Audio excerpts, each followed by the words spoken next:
ನಮಸ್ಕಾರ ಸ್ನೇಹಿತರೆ, ಶಿವಲಿಂಗಕ್ಕೆ ಅರ್ಧ ಪ್ರದಕ್ಷಿಣೆಯನ್ನು ಏಕೆ ಹಾಕುತ್ತಾರೆ? ಶಿವನಿಗೆ ಬಿಲ್ವ ಪತ್ರವನ್ನೇ ಯಾಕೆ ಅರ್ಪಿಸಬೇಕು? ಶಿವಲಿಂಗದ ಪೂಜೆ ಹೇಗೆ ಮಾಡಬೇಕು? ಈ ಎಲ್ಲ ಸಂಪೂರ್ಣವಾದಂಥ ಮಾಹಿತಿಗಳನ್ನು ಈ ವಿಡಿಯೋದಲ್ಲಿ ನಿಮಗೆ ಕೊಡಕ್ಕೆ ಹೋಗ್ತಾ ಇದ್ದೀನಿ. ಒಂದು ವೇಳೆ ನೀವು ಈ ಚಾನಲ್ನ ಇನ್ನೂ ಸಬ್ಸ್ಕ್ರೈಬ್ ಮಾಡದೇ ಇದ್ದರೆ ದಯವಿಟ್ಟು ಈಗಲೇ ಸಬ್ಸ್ಕ್ರೈಬ್ ಮಾಡಿ, ಜೊತೆಗೆ ಬೆಲ್ ಐಕನ್ ಕೂಡ ಪ್ರೆಸ್ ಮಾಡಿ.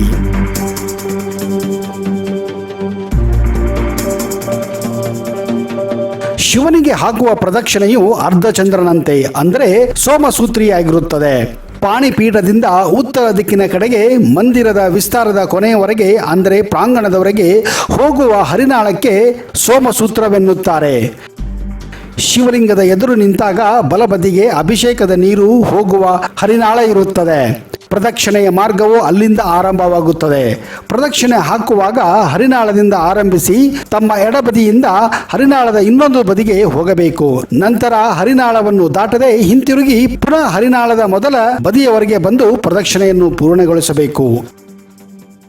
ಈ ನಿಯಮವು ಶಿವಲಿಂಗವು ಮಾನವ ಸ್ಥಾಪಿತ ಅಥವಾ ಮಾನವ ನಿರ್ಮಿತವಾಗಿದ್ದರೆ ಮಾತ್ರ ಅನ್ವಯಿಸುತ್ತದೆ. ಸ್ನೇಹಿತರೆ, ಇನ್ನೊಂದು ಸಾರಿ ಕೇಳಿ. ಈ ನಿಯಮವು ಶಿವಲಿಂಗವು ಮಾನವ ಸ್ಥಾಪಿತ ಅಥವಾ ಮಾನವ ನಿರ್ಮಿತವಾಗಿದ್ದರೆ ಮಾತ್ರ ಅನ್ವಯಿಸುತ್ತದೆ. ಈ ನಿಯಮವು ಸ್ವಯಂಭೂ ಲಿಂಗಕ್ಕೆ ಮತ್ತು ಚಲಲಿಂಗಕ್ಕೆ ಅಂದರೆ ಮನೆಯಲ್ಲಿರುವ ಲಿಂಗಕ್ಕೆ ಅನ್ವಯಿಸುವುದಿಲ್ಲ. ಇದನ್ನು ನೀವು ದಯವಿಟ್ಟು ಗಮನಿಸಬೇಕು. ಶಿವಲಿಂಗಕ್ಕೆ ಮಾತ್ರ ನೀವು ಅರ್ಧ ಪ್ರದಕ್ಷಿಣೆ ಹಾಕುವುದು ಸೂಕ್ತ. ಇದಕ್ಕೆ ಒಂದು ಮಹತ್ವದ ಕಾರಣವೂ ಇದೆ. ಪಾಣಿಪೀಠದಿಂದ ಹರಿದು ಹೋಗುವ ಅಂದರೆ ಹರಿನಾಳದ ಮೂಲಕ ಹರಿದು ಹೋಗುವ ನೀರಿನಲ್ಲಿ ಶಕ್ತಿಯ ಪ್ರವಾಹವಿರುವುದರಿಂದ ಅದನ್ನು ದಾಟಬಾರದು. ಅದನ್ನು ದಾಟುವಾಗ ಕಾಲುಗಳು ಅಗಲವಾಗಿದ್ದರಿಂದ ವೀರ್ಯ ನಿರ್ಮಾಣವಾಗುವರ ಮೇಲೆ ಹಾಗೂ 5 ವಾಯುಗಳ ಮೇಲೆ ವಿಪರೀತ ಪರಿಣಾಮವಾಗುತ್ತದೆ. ದೇವದತ್ತ ಮತ್ತು ಧನಂಜಯ ವಾಯುಗಳು ಕುಗ್ಗುತ್ತವೆ. ಆದರೆ ಅದನ್ನು ದಾಟುವಾಗ ವ್ಯಕ್ತಿಯು ತನ್ನನ್ನು ತಾನು ಬಿಗಿಡಿದುಕೊಂಡರೆ ನರಗಳು ಬಿಗಿಯಾಗಿ ಅದರ ಪರಿಣಾಮವಾಗುವುದಿಲ್ಲ. ಬುದ್ಧಿ ಪ್ರಾಮಾಣ್ಯವಾದಿಗಳಿಗೆ ಹರಿನಾಳವನ್ನು ದಾಟುವಾಗ ತಮ್ಮ ಕಾಲುಗಳಲ್ಲಿನ ಕೊಳೆಯು ಅದರಲ್ಲಿ ಬಿದ್ದರೆ ಆ ನೀರನ್ನು ತೀರ್ಥವೆಂದು ಸೇವಿಸುವ ಭಕ್ತರಿಗೆ ರೋಗ ಬರುತ್ತದೆ. ಆದ್ದರಿಂದ ಅದನ್ನು ದಾಟುವುದು ಸೂಕ್ತವಲ್ಲ. ಇದನ್ನ ಭಕ್ತಾದಿಗಳು ದಯವಿಟ್ಟು ಗಮನದಲ್ಲಿಟ್ಟುಕೊಳ್ಳಬೇಕು. ಯಾವ ಲಿಂಗಕ್ಕೆ ಅರ್ಧ ಪ್ರದಕ್ಷಿಣೆ ಹಾಕಬೇಕು, ಯಾವ ಲಿಂಗಕ್ಕೆ ಸಂಪೂರ್ಣ ಪ್ರದಕ್ಷಿಣೆ ಹಾಕಬೇಕೆನ್ನುವ ನೀವು ಗಮನದಲ್ಲಿಟ್ಟುಕೊಂಡು ಇನ್ನು ಮುಂದೆ ಪ್ರದಕ್ಷಿಣೆಗಳನ್ನು ಹಾಕಿ. ಶಿವನಿಗೆ ಬಿಲ್ವ ಪತ್ರೆ ಅರ್ಪಿಸುವ ಪದ್ಧತಿ: ತ್ರಿದಲಂ ತ್ರಿಗುಣಾಕಾರಂ ತ್ರಿನೇತ್ರಂ ಚ ತ್ರಯಾಯುಧಂ ತ್ರಿಜನ್ಮ ಪಾಪ ಸಂಹಾರಂ ಏಕ ಬಿಲ್ವಂ ಶಿವಾರ್ಪಣಂ. ಇದರ ಅರ್ಥ 3 ಎಲೆಗಳಿರುವ, ತ್ರಿಗುಣನಂತಿರುವ, 3 ಕಣ್ಣನಂತಿರುವ, 3 ಆಯುಧಗಳಂತಿರುವ ಮತ್ತು 3 ಜನ್ಮಗಳ ಪಾಪಗಳನ್ನು ನಾಶ ಮಾಡುವ ಈ ಬಿಲ್ವ ಪತ್ರೆಯನ್ನು ನಾನು ಶಿವನಿಗೆ ಅರ್ಪಿಸುತ್ತೇನೆ ಎಂದರ್ಥ. ತಾರಕ ಮತ್ತು ಮಾರಕ ಉಪಾಸನೆಯ ಪದ್ಧತಿಗನುಸಾರವಾಗಿ ಬಿಲ್ವ ಪತ್ರೆಯನ್ನು ಅರ್ಪಿಸಬೇಕು. ಬಿಲ್ವದ ಎಲೆಗಳು ಶಿವತತ್ವದಲ್ಲಿ ತಾರಕ ಶಕ್ತಿಯ ವಾಹಕ ಮತ್ತು ಬಿಲ್ವದ ಎಲೆಗಳ ತೊಟ್ಟು ಶಿವತತ್ವದಲ್ಲಿ ಮಾರಕ ಶಕ್ತಿಯ ವಾಹಕವಾಗಿರುತ್ತದೆ. ಶಿವನ ತಾರಕ ಉಪಾಸನೆಯು ಅವರ ಪ್ರಕೃತಿಗೆ ಹೊಂದುವಂತಹ ಮತ್ತು ಅವರ ಆಧ್ಯಾತ್ಮಿಕ ಉನ್ನತಿಗೆ ಪೂರಕವಾಗಿರುತ್ತದೆ. ಇಂತಹವರು ಶಿವನ ತಾರಕ ತತ್ವದ ಲಾಭವನ್ನು ಪಡೆದುಕೊಳ್ಳಲು ತೊಟ್ಟನ್ನು ಲಿಂಗದ ಕಡೆಗೆ ಮತ್ತು ಎಲೆಗಳ ತುದಿಯನ್ನು ನಮ್ಮೆಡೆಗೆ ಮಾಡಿ ಬಿಲ್ವ ಪತ್ರೆಯನ್ನು ಅರ್ಪಿಸಬೇಕು. ಶಿವನ ಮಾರಕ ರೂಪದ ಉಪಾಸನೆಯನ್ನು ಶಾಕ್ತಪಂಥೀಯರು ಮಾಡುತ್ತಾರೆ. ಇಂಥವರು ಶಿವನ ಮಾರಕ ತತ್ವದ ಲಾಭವನ್ನು ಪಡೆದುಕೊಳ್ಳಲು ತೊಟ್ಟನ್ನು ತಮ್ಮ ಕಡೆಗೆ ಮತ್ತು ಎಲೆಗಳ ತುದಿಯನ್ನು ಶಿವನೆಡೆಗೆ ಮಾಡಿ ಬಿಲ್ವ ಪತ್ರೆಯನ್ನು ಅರ್ಪಿಸಬೇಕು. ಬಿಲ್ವ ಪತ್ರೆಯನ್ನು ಲಿಂಗದ ಮೇಲೆ ಅರ್ಪಿಸುವಾಗ ಅದನ್ನು ಕೆಳಮುಖವಾಗಿ ತೊಟ್ಟು ತಮ್ಮ ಕಡೆಗೆ ಬರುವಂತೆ ಇಡುತ್ತಾರೆ. ಹೀಗೆ ಮಾಡುವುದರಿಂದ 3 ಎಲೆಗಳಿಂದ ಒಟ್ಟಿಗೆ ಬರುವ ಶಕ್ತಿಯು ತಮ್ಮ ಕಡೆಗೆ ಬರುತ್ತದೆ. ಈ 3 ಪವಿತ್ರಕರ ಶಕ್ತಿಗಳಿಂದ ತ್ರಿಗುಣಗಳು ಕಡಿಮೆ ಆಗುತ್ತದೆ ಎಂದು ಹೇಳಲಾಗುತ್ತದೆ. ಯಾವಾಗ ನಾವು ಬಿಲ್ವದ ಎಲೆಗಳ ತೊಟ್ಟನ್ನು ಶಿವಲಿಂಗದ ಕಡೆಗೆ ಮತ್ತು ಎಲೆಗಳ ತುದಿಯನ್ನು ನಮ್ಮ ಕಡೆಗೆ ಮಾಡಿ ಬಿಲ್ವವನ್ನು ಅರ್ಪಿಸುತ್ತೇವೆಯೋ ಆಗ ಎಲೆಗಳ ತುದಿಗಳಿಂದ ಶಿವತತ್ವವು ವಾತಾವರಣದಲ್ಲಿ ಹರಡುವ ಪ್ರಮಾಣವು ಹೆಚ್ಚಿಗೆ ಇರುತ್ತದೆ. ಈ ಪದ್ಧತಿಯಿಂದ ಸಮಷ್ಟಿಗೆ ಹೆಚ್ಚು ಲಾಭವಾಗುತ್ತದೆ. ಆಯುರ್ವೇದದ ದೃಷ್ಟಿಯಿಂದ ಬಿಲ್ವ ಪತ್ರಕ್ಕೆ ತುಂಬಾ ಲಾಭಗಳಿವೆ. ಬಿಲ್ವದ ಫಲಕ್ಕೆ ಆಯುರ್ವೇದದಲ್ಲಿ ಅಮೃತ ಫಲ ಎನ್ನುತ್ತಾರೆ. ಬಿಲ್ವದಿಂದ ವಾಸಿಯಾಗದ ಯಾವ ರೋಗವೂ ಇಲ್ಲ. ಯಾವುದಾದರೊಂದು ರೋಗಕ್ಕೆ ಯಾವ ಔಷಧಿಯೂ ಸಿಗದಿದ್ದರೆ ಬಿಲ್ವ ಪತ್ರೆಯನ್ನು ಉಪಯೋಗಿಸಿ. ಒಂದು ಮಾತು ನೆನಪಿರಲಿ, ಗರ್ಭವತಿ ಸ್ತ್ರೀಯರಿಗೆ ಮಾತ್ರ ಬಿಲ್ವವನ್ನು ಕೊಡಬಾರದು, ಏಕೆಂದರೆ ಅದನ್ನು ಸೇವಿಸಿದರೆ ಭ್ರೂಣವು ಮರಣ ಹೊಂದುವ ಸಾಧ್ಯತೆ ಇರುತ್ತದೆ. ಶಿವಲಿಂಗಕ್ಕೆ ತಣ್ಣೀರು, ಹಾಲು ಹಾಗೂ ಪಂಚಾಮೃತಗಳಿಂದ ಅಭಿಷೇಕವನ್ನು ಮಾಡುತ್ತಾರೆ. 14ನೇ ಶತಮಾನದ ಮೊದಲು ಲಿಂಗಕ್ಕೆ ಕೇವಲ ನೀರಿನಿಂದ ಅಭಿಷೇಕ ಮಾಡುತ್ತಿದ್ದರು. ಹಾಲು ಮತ್ತು ಪಂಚಾಮೃತಗಳಿಂದ ಅಭಿಷೇಕ ಮಾಡುತ್ತಿರಲಿಲ್ಲ.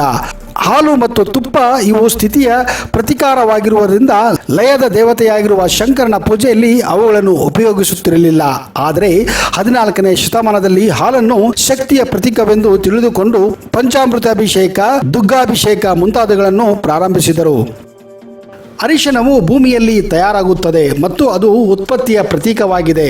ಕುಂಕುಮವನ್ನು ಅರಿಶಿನದಿಂದಲೇ ತಯಾರಿಸುತ್ತಾರೆ, ಆದ್ದರಿಂದ ಅದು ಸಹ ಉತ್ಪತ್ತಿಯ ಪ್ರತೀಕವಾಗಿದೆ. ಶಂಕರನು ಲಯದ ದೇವತೆಯಾಗಿರುವುದರಿಂದ ಅವನ ಪೂಜೆಯಲ್ಲಿ ಉತ್ಪತ್ತಿಯ ಪ್ರತೀಕಾರವಾಗಿರುವ ಅರಿಶಿನ ಕುಂಕುಮವನ್ನು ಉಪಯೋಗಿಸಬಾರದು.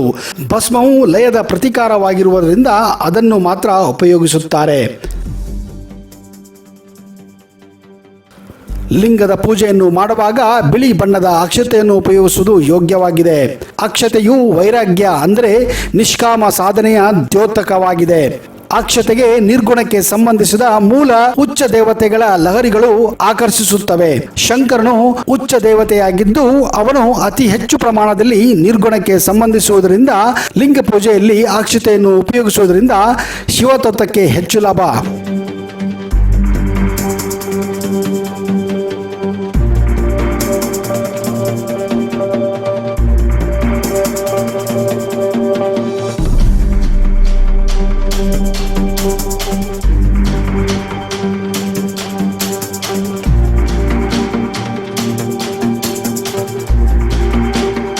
ಹೀಗೆ ಶಿವನ ಪೂಜೆಯನ್ನು ಮಾಡುವ ವಿಧಾನಗಳನ್ನು ನೀವು ಕಲಿಯಬೇಕು. ಆಗ ಮಾತ್ರ ಶಿವನನ್ನು ನೀವು ವರಿಸಲು ಸಾಧ್ಯ. ಆ ಶಿವನ ಆಶೀರ್ವಾದ ನಿಮ್ಮ ಮೇಲೆ ಇರಲಿ ಎಂದು ನಾವು ಹಾರೈಸುತ್ತೇವೆ. ಅಲ್ಲಿಯವರೆಗೆ ಜೈ ಹಿಂದ್, ಜೈ ಕರ್ನಾಟಕ ಮಾತೆ.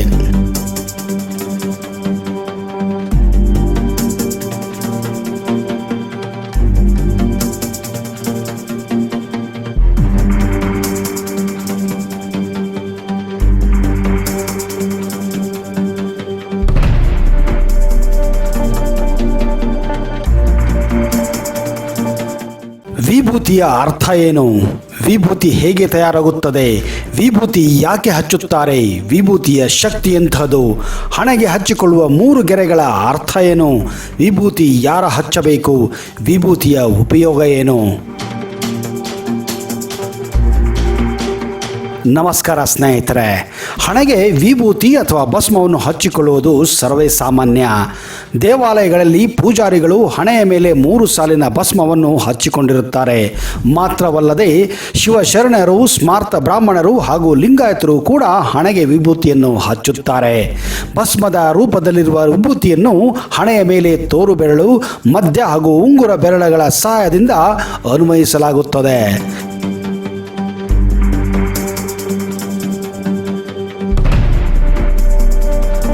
ಬನ್ನಿ ಸ್ನೇಹಿತರೆ, ಇವತ್ತಿನ ಈ ವಿಡಿಯೋದಲ್ಲಿ ನಿಮಗೆ ಈ ವಿಭೂತಿಯ ವಿಶೇಷತೆಗಳು, ಇದರ ನಿಗೂಢ ರಹಸ್ಯಗಳು, ಇದರ ಅರ್ಥ, ಇದರ ಸಂಪೂರ್ಣವಾದ ಮಾಹಿತಿಯನ್ನ ಈ ವಿಡಿಯೋದಲ್ಲಿ ನಿಮಗೆ ಕೊಡಕ್ಕೆ ಹೋಗ್ತಾ ಇದ್ದೀನಿ. ಒಂದು ವೇಳೆ ನೀವು ಈ ಚಾನಲ್ ಅನ್ನ ಇನ್ನೂ ಸಬ್ಸ್ಕ್ರೈಬ್ ಮಾಡದೇ ಇದ್ರೆ ದಯವಿಟ್ಟು ಈಗಲೇ ಸಬ್ಸ್ಕ್ರೈಬ್ ಮಾಡಿ, ಜೊತೆಗೆ ಬೆಲ್ ಐಕನ್ ಕೂಡ ಪ್ರೆಸ್ ಮಾಡಿ.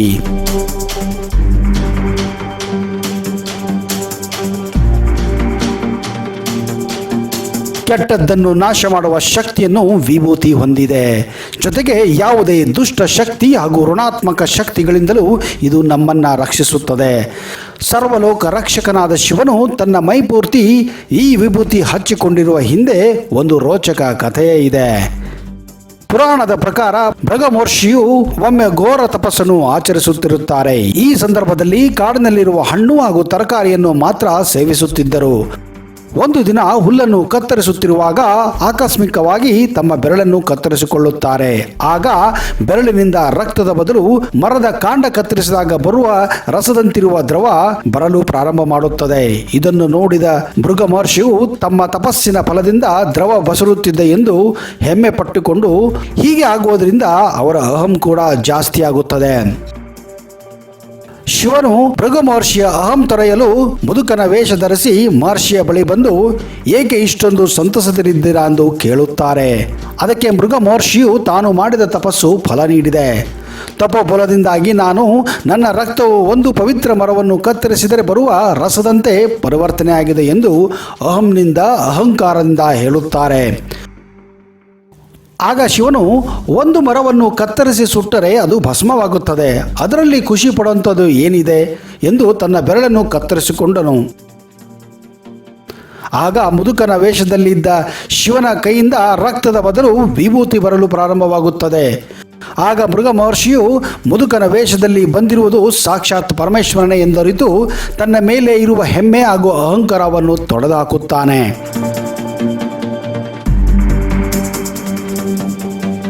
ಆಗ ತನ್ನ ಮೇಲೆ ಇರುವ ಹೆಮ್ಮೆ ಹಾಗೂ ಅಹಂಕಾರವನ್ನು ತೊಡೆದುಹಾಕುತ್ತಾರೆ.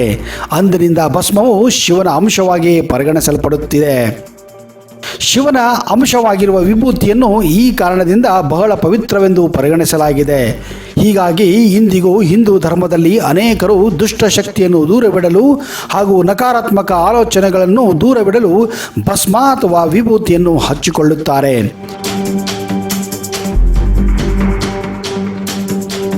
ನಮ್ಮ ಪಾಪಗಳನ್ನು ನಾಶ ಮಾಡಬೇಕು ಹಾಗೂ ಆಶೀರ್ವಾದ ಪಡೆಯಬೇಕೆಂದು ದೇವರನ್ನು ಸ್ಮರಿಸುತ್ತಾ ಪ್ರಾರ್ಥನೆ ಮಾಡುವಾಗ ಹಣೆ ಹಾಗೂ ದೇಹದ ವಿವಿಧ ಭಾಗಗಳಲ್ಲಿ ವಿಭೂತಿಯನ್ನು ಪವಿತ್ರವಾದುದು ಎಂದು ಹಚ್ಚಿಕೊಳ್ಳುತ್ತಾರೆ. ಸ್ನೇಹಿತರೆ, ಒಂದು ನೆನಪಿಲಿಟ್ಕೊಳ್ಳಿ, ಯಾವುದೇ ವಸ್ತುವಿನ ಸುಟ್ಟ ಬೂದಿಯು ವಿಭೂತಿ ಆಗುವುದಿಲ್ಲ. ಹಾಲು, ತುಪ್ಪ, ಜೇನುತುಪ್ಪ ಜೊತೆಗೆ ಹಸುವಿನ ಸೆಗಣಿಯನ್ನು ಸುಟ್ಟ ನಂತರ ಉಂಟಾಗುವ ಭಸ್ಮವನ್ನು ಪವಿತ್ರ ವಿಭೂತಿ ಎಂದು ಕರೆಯಲಾಗುತ್ತದೆ.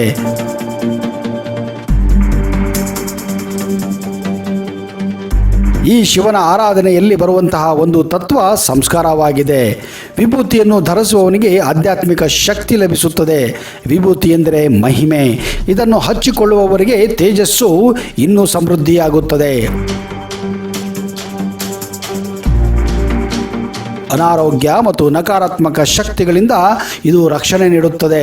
ಪ್ರಕೃತಿಯ ಉನ್ನತ ಶಕ್ತಿಯನ್ನು ಇದು ಆಕರ್ಷಿಸುತ್ತದೆ. ವಿಭೂತಿಯ ಇನ್ನೊಂದು ಅರ್ಥವೇನೆಂದರೆ ಗುಣಪಡಿಸುವ ಶಕ್ತಿ ಎಂದರ್ಥ. ಇದನ್ನು ಆಯುರ್ವೇದ, ಚೀನಿ ಹಾಗೂ ಟಿಬೆಟಿಯನ್ ಔಷಧಿಗಳಲ್ಲಿಯೂ ಕೂಡ ಬಳಸುತ್ತಾರೆ. ಪವಿತ್ರ ಮಂತ್ರವನ್ನು ಹೇಳುತ್ತಾ ಇದನ್ನು ತಯಾರಿಸಲಾಗುತ್ತದೆ. ಆದ್ದರಿಂದ ವಿಭೂತಿಯು ತಯಾರಾಗುವ ಧನಾತ್ಮಕ ಶಕ್ತಿಯೊಂದಿಗೆ ತಯಾರಾಗುತ್ತದೆ. ವಿಭೂತಿಯನ್ನು 3 ಬೆರಳುಗಳಿಂದ ಹಣೆಯ ಮೇಲೆ 3 ಸಾಲುಗಳಂತೆ ಹಚ್ಚಿಕೊಳ್ಳಬೇಕು. ಈ 3 ಸಾಲುಗಳ ಅರ್ಥ ಹೀಗಿದೆ. ಮೊದಲ ಸಾಲು ಅಹಮ್ಮನ್ನು ತೆಗೆದು ಹಾಕಿದರೆ 2ನೇ ಸಾಲು ಅಜ್ಞಾನವನ್ನು ತೆಗೆದುಹಾಕುತ್ತದೆ. ಹಾಗೆಯೇ 3ನೇ ಸಾಲು ಕೆಟ್ಟ ಕರ್ಮಗಳನ್ನು ತೆಗೆದುಹಾಕುತ್ತದೆ. ನಾವು ಅನುಭವಿಸುವಂತಹ ಭಸ್ಮವು ನಾವು ಸುಳ್ಳನ್ನು ದೇಹದೊಂದಿಗೆ ಸುಡಬೇಕು, ಜನನ ಹಾಗೂ ಮರಣದ ಮಿತಿಯಿಂದ ಮುಕ್ತರಾಗಬೇಕೆಂದು ಇದು ಸ್ಪಷ್ಟವಾಗಿ ತಿಳಿಸುತ್ತದೆ. ಧನಾತ್ಮಕ ಹಾಗೂ ಋಣಾತ್ಮಕ ಕಂಪನಗಳನ್ನು ಹೀರಿಸಿಕೊಳ್ಳುವಂತಹ ಸ್ಥಳಗಳಾದ ಹುಬ್ಬಿನ ಮಧ್ಯಭಾಗ, ಅಂಗೈ ಅಡಿಭಾಗ ಮತ್ತು ಮುಂದಲೆಯ ಭಾಗವು ಬಹಳ ಸೂಕ್ಷ್ಮವಾಗಿರುತ್ತದೆ. ಈ ಭಾಗಗಳಿಗೆ ನಕಾರಾತ್ಮಕ ಶಕ್ತಿಯ ಕಂಪನಗಳು ಎದುರಾದಾಗ ತಲೆನೋವು, ಗೊಂದಲ, ಚಡಪಡಿಸಿಕೆ, ದೌರ್ಬಲ್ಯ ಉಂಟಾಗುತ್ತದೆ. ಇಂಥ ಸೂಕ್ಷ್ಮ ಭಾಗಗಳಿಗೆ ವಿಭೂತಿಯನ್ನು ಹಚ್ಚಿಕೊಂಡಾಗ ನಕಾರಾತ್ಮಕ ಶಕ್ತಿಯ ಕಂಪನಗಳಿಂದ ನಮ್ಮನ್ನು ಅದು ರಕ್ಷಿಸುತ್ತದೆ. ಅನಾರೋಗ್ಯ ಹಾಗೂ ದೌರ್ಬಲ್ಯ ಔಷಧಿ ವಿಶ್ರಾಂತಿಗಳ ಹೊರತಾಗಿಯೂ ಕಡಿಮೆ ಆಗದಿದ್ದರೆ ದೇಹ ದೌರ್ಬಲ್ಯವಾಗಿ ಪ್ರಾಣಶಕ್ತಿ ಕಡಿಮೆ ಆಗುತ್ತದೆ. ಆಗ ಅಂಗೈ ಮೇಲೆ ವಿಭೂತಿಯನ್ನು ಹಚ್ಚಿ ವಾಸನೆ ತೆಗೆದುಕೊಳ್ಳಬೇಕು. ತಲೆನೋವು, ಪಾದಗಳಲ್ಲಿ ನೋವು ಕಂಡು ಬಂದರೆ ಆಧ್ಯಾತ್ಮಿಕ ಮೂಲವಾಗಿರುವ ವಿಭೂತಿಯನ್ನು ನೋವಿರುವ ಭಾಗಕ್ಕೆ ಹಚ್ಚಿಕೊಂಡರೆ ನೋವು ಕೂಡ ಕಡಿಮೆ ಆಗುತ್ತದೆ.